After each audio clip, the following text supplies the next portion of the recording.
นี่คือสระพญาตะงอยบ้านตะงอยล่ะนี่ตอนเช้ามื้อนี้ผู้ค้าป่าทองคำผสมนำมาบริเวณสระพญาตะงอยบ้านตะงอยได้นี่มื้อนี้พามาเบิ่งปลาสระพญาตะงอยบ้านตะงอยมีปลาหลายได้ปลาหลายปลาขึ้นง่ายๆปลาขึ้นมันขึ้นพาขึ้นผลเนาะคือผลสิตกเพิ่นก็ขึ้นได้พอเพิ่นขึ้นมาให้คนเบิ่งว่าไงป่าทั้งที่บ่ได้หวานอาหารแล้วเพิ่นก็ขึ้นมาให้เบิ่งได้พอหลายได้บริเวณสระพญาตะงอยไว้แต่เก่าเพิ่นบ่ได้เฮ็ดหลายปานนี้ได้มื้อนี้ปรากฏการณ์เพิ่นขึ้นมาโซโตหลายมื้อนี้ทั้งที่บ่ได้เกลืออาหารขึ้นมาหลายได้อยู่ในเค็มนี่หลายแต่ปลาพอมาฟังนี่ก็มีแต่ปลากับปลาแล้วเพิ่นขึ้นมาโซโตให้เบิ่ง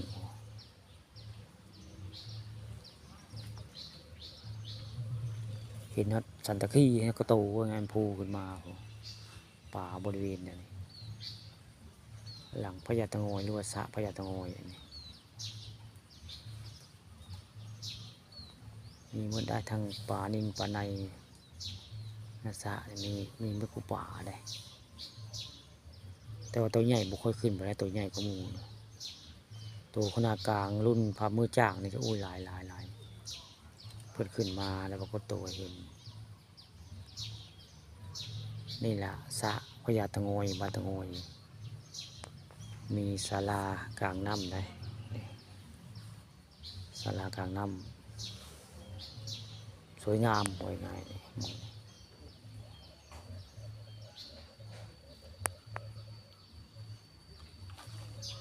เศร้าหักสายได้ผู้ค้ามาสายได้เศร้าหักสายแล้วว่าไงปลาเบิ่งปลาตะเพียนผู้หลายได้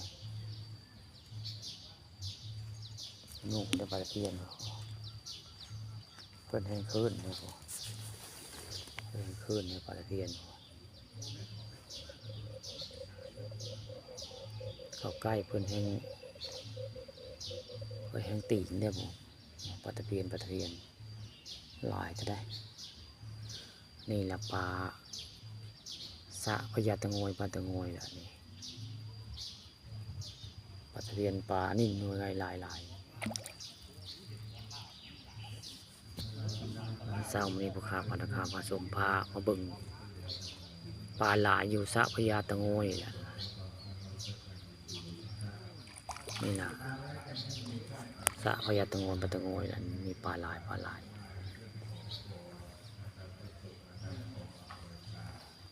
มีแต่ปลากับปลาแล้วก็ขึ้นมา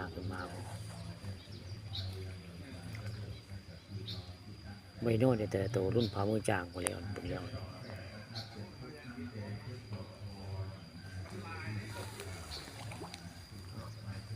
เพิ่นแห้งบอนเลยเสิร์นพุ่นเสิร์นพี่เยอะไปแล้ว